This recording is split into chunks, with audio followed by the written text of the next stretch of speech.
আসসালামু আলাইকুম। আমরা ফসল ফলানোর ক্ষেত্রে কিছু ভুল করে থাকি। যে ভুলের কারণে আমাদের ফসলের লসের সম্মুখীন হয় এবং অনেক বড় ক্ষতি হয়ে যায়।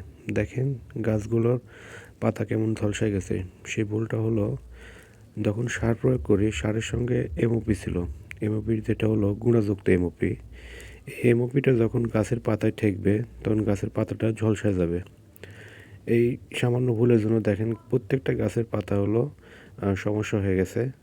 তো এই ভুলগুলো আমাদের করা যাবে না। যদি সারের সঙ্গে আমাদের এমওপি ব্যবহার করার প্রয়োজন হয়, তখন আমাদেরকে দানাযুক্ত যে এমওপি আছে সেটা ব্যবহার করতে হবে। তাছাড়া জমি যখন আমরা চাষ করব, তখন যদি এমওপির পরিমাণটা যদি পর্যাপ্ত পরিমাণে দিয়ে দিই, তাহলে পরবর্তীতে আমাদের কিন্তু আর এমওপি ব্যবহার করার প্রয়োজন হয় না। তো সেক্ষেত্রে যদি প্রয়োজন হয়ে থাকে, দানাযুক্ত যে এমওপিটা রয়েছে এটা যদি গাছের পাতার সঙ্গে ঠেকে, গাছের পাতার কোনো সমস্যা হবে না। দেখেন গাছের প্রত্যেকটা পাতা এরকম সমস্যা হয়ে গেছে।